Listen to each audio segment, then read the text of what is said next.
Em nome do Pai, e do Filho, e do Espírito Santo. Amém.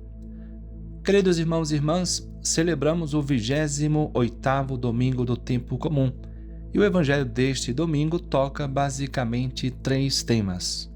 O jovem rico, em primeiro lugar, que não seguiu o chamado de Cristo a uma vida mais perfeita. Em segundo, o motivo pelo qual ele não seguiu o chamado de Cristo, e foi o apego às suas riquezas e, portanto, a falta de determinação em se desapegar e atender o apelo de nosso Senhor. Em terceiro lugar, a recompensa dos apóstolos, daqueles que deixaram tudo para seguir a Cristo. Mas eu queria tocar apenas no segundo tema, que é a falta de determinação do jovem rico em seguir a Cristo e como isso é fundamental para o nosso caminho de santidade. Os mestres em espírito são todos de acordo em um ponto: somente se torna santo aquele que quer ser santo. Conta-se o episódio da vida de Santo Tomás de Aquino, que quando uma vez interrogado pela sua irmã sobre que coisa ela deveria fazer para chegar à santidade, ele se limitou a responder: querer. E é isso mesmo. A nossa santificação é e restará sempre uma decisão, um ato da nossa vontade. Santo é só quem quer ser santo, e Deus não pode desconsiderar essa realidade. Para Santo Tomás, tem uma única coisa que Deus não pode substituir. Deus pode fazer tudo, mas não pode anular a minha liberdade, não pode substituir ou impedir o meu ato de liberdade e, portanto, a minha vontade. Deus quer sim que a nossa vontade esteja unida à sua. Dizia São Maximiliano Maria Kolbe, a santidade consiste na união de duas letras V, uma minúscula e outra maiúscula. Quer dizer, consiste na união da nossa vontade com a vontade de Deus. Nem mesmo Jesus Cristo pode salvar quem não quer se salvar. Deus que te criou sem ti, não te salvará sem ti, dizia Santo Agostinho. Fazer a vontade da pessoa amada é o sinal mais característico do verdadeiro amor. E somente essa união de vontades pode fazer uma pessoa livre no sentido mais profundo da palavra. Dizia também Santo Agostinho: ama e faz o que quiseres. Se calares, calarás com amor. Se gritares, gritarás com amor. Se corrigires, corrigirás com amor. Se perdoares, perdoarás com amor.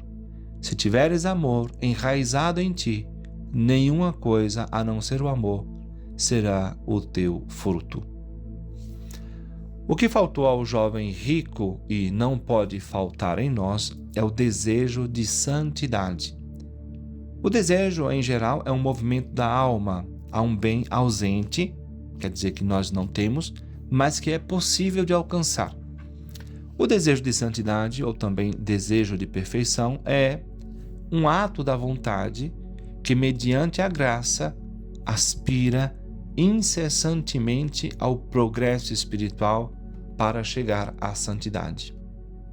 É um ato da vontade que é movida pela graça de Deus, pois se trata de um desejo manifestamente sobrenatural que ultrapassa as exigências da nossa natureza. Deve ser um desejo, uma vontade constante na sua ânsia de superação e deve aspirar não a qualquer grau intermédio de perfeição, mas aos cumes da santidade. É necessário querer a santidade não de qualquer forma, mas querer a santidade. Tudo aquilo que o Senhor queria me dar me fez primeiro desejar, afirmava Santa Teresinha do Menino Jesus. Para a santificação, portanto, a primeira disposição absolutamente necessária para todos e em todos os tempos é o desejo. Faltando essa disposição, não se fará nada, jamais, e de nada valerão todas as graças de Deus, de nada servirão os meios que a vida cristã nos oferece, porque ou não os usaremos, ou os usaremos pela metade, o que na prática é como não os usar. Mas não basta, contudo, um desejo qualquer, sim um desejo prático e eficaz. Não se trata de um desejaria ser santo, mas de um quero, que deve se traduzir eficazmente na prática, usando aqui e agora todos os meios disponíveis para alcançar a perfeição a qualquer preço. Nosso Senhor chama bem-aventurados aqueles que têm fome e sede de justiça, quer dizer, fome e sede de santidade. Para isso se requer ter fome e sede da nossa união com Deus, desejá-la, com a mesma força com a qual o faminto deseja o alimento e o sedento deseja a água fresca. Então o Senhor virá ao nosso encontro e nos saciará, porque serão saciados, diz a bem-aventurança.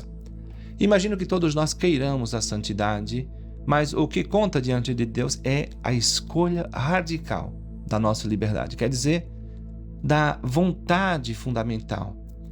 Não a vontade de uma coisa, quero a santidade, simplesmente, mas a vontade de querer a santidade. Eu quero desejar a santidade, eu quero querer a santidade. Em outras palavras, o que interessa não é um frio querer ser santo, mas um ardente querer ser santo. Querer a santidade. A vontade é a faculdade total da pessoa total. Quer dizer, é uma faculdade que envolve toda a pessoa, dizia o grande filósofo italiano, padre Cornélio Fabro, e que é a essência do espírito humano que se move com o amor, seu ato próprio, mediante a liberdade.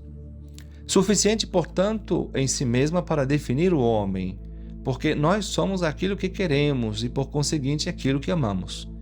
Ama céus e serás céus. Ama terra e serás terra, afirmava Santo Agostinho. E Santa Teresinha do Menino Jesus dizia que ao céu se sobe amando. O homem bom é o de boa vontade e não o inteligente e de muitas qualidades. O homem vale aquilo que vale a sua vontade e, portanto, vale quanto ama. Santo Tomás ensina que quem tem a vontade perfeita tem diante de Deus o mérito daquilo que deseja fazer. Devemos imitar Maria Santíssima, que tinha um grande desejo santificador de se santificar. E o Senhor lhe saciou, como ela mesma disse, saciou de bens os famintos. Mas o mesmo Senhor que a encheu de bens, despediu sem nada os ricos. Os ricos são aqueles que desejam pouco, porque já pensam que têm muito. O Senhor os despede de mãos vazias.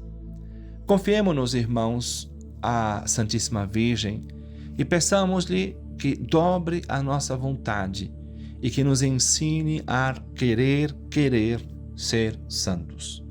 Assim seja. Amém.